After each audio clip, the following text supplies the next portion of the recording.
Hey, so this is Amanda Boothby, and this is day one of the daily video vlog things. I don't really know what to call it, but these are the daily little vlog things I'll be doing for Public Record for us, the duo. Hopefully they'll be doing it on my story. It'd be really cool.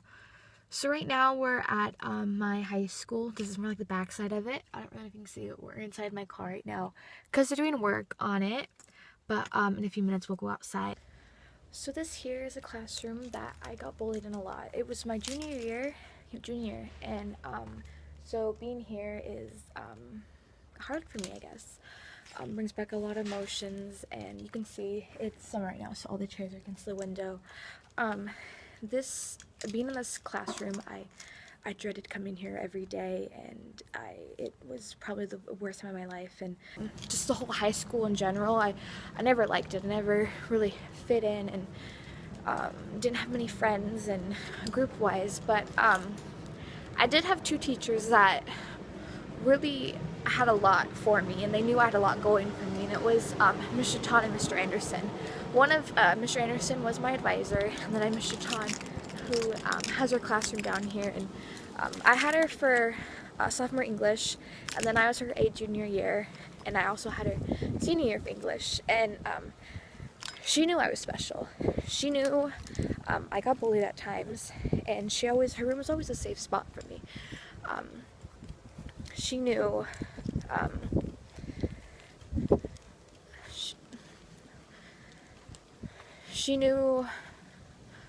she knew a lot of things about me, and she didn't care that I was struggling. She didn't care that at times I didn't know what I was doing with my life. She was an amazing woman, and she's an amazing woman. She's not dead or anything, but this is her classroom over here. I loved going here, and she's also packed up this summer because this is her classroom here. She's an amazing person, and I'm forever grateful for her. In her classroom was when we had to talk about our senior projects, and I had to tell who we had to go and say what we're doing for senior projects, and mine was, of course, my bullying story, and one of the girls that bullied me was in the classroom, and I looked at her without doing any motions, but I'm like, I don't want to do it. And she was like, okay, well, she's going up and down the rows, and she was kind of like, hey, Amanda, you're up. And I looked at her, I'm like, She's like, hey, Amanda. And I'm like, okay. So I marched my little booty up to the front, and I was like, okay, so and this was the same year where one of our classmates took his life to being bullied, and he was actually in our class too. And I'm like, so y'all know that I've been bullied, and so I'm telling my story, and I was bullied by one of you guys in this class, and it got to a point where I tried to take my life 3 times, and I wasn't successful.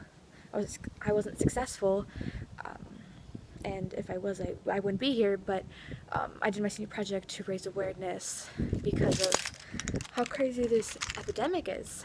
And when I said this, I looked at the girl straight in her face, and you could tell that she knew the wrong she's done, and it made me feel, actually, I was nervous when I first did it, but I felt pretty good when I was standing there, and by the time I was done, everyone clapped for me, and I didn't think, I was the only one that people clapped for, and I was like, wow, this felt good, and I just kept going what I was doing, and yeah, so it felt pretty good.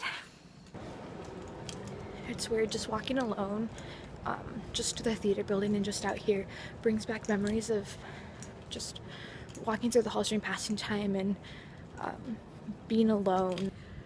So this building behind me is the theater department, and the theater building, it's quite large. It goes all the way back there.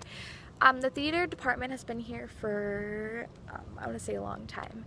And with it in the department, I feel like I've was able to get out of my shell. I was never able to fit in with sports or anything, or any clubs, but with the theater department, I was able to fit in with being in plays, and kind of found my family, and with that I found people that helped me fit in, and I'm truly grateful for Miss Ferguson and the amazing friends I was able to find.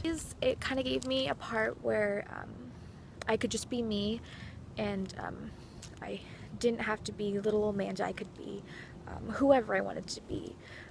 With that too, it gave me a 3 month period where I didn't have to ride the bus, so it was an extra time where no one could pick on me, and I felt like it gave me a little bit of a boost. And so I guess if Michael and Carissa decided to make my story into a song, I don't know if I'd be nervous. I think I'd be more excited than nervous, because it'd mean that people would, I guess, be inspired by my story and know that just because you're at your lowest of low doesn't mean that you need to give up.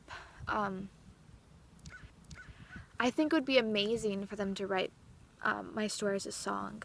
For me, my story is so close to home, and not only for me, but a lot of my friends, and for my school too. We've had so many kids recently take their lives, not only to bullying, but just not fitting in. And it would just be, I feel, just like a sign of hope, or just because you're down and then you feel like your life is over doesn't mean you need to take your life. And it doesn't mean that you need to go, because people love you. It may seem it is. You shouldn't be the one to take your life. You shouldn't play God in this situation. God should decide when it's your time to go. Kids these days are taking their lives way too young, and I could have been the one taking my life way too young. I mean, that was probably the dumbest decision I've ever made. And thank the Lord I ended up not going through with it. I thank God every day that I'm still here on this earth, because there's so much out there. There's so much to live for, and you shouldn't take your life for something that other people shouldn't make your decisions. You should live every day to your fullest. And that's why I think that my story would make a perfect song. It'd be a glisten of hope and light for those who need it in times like these.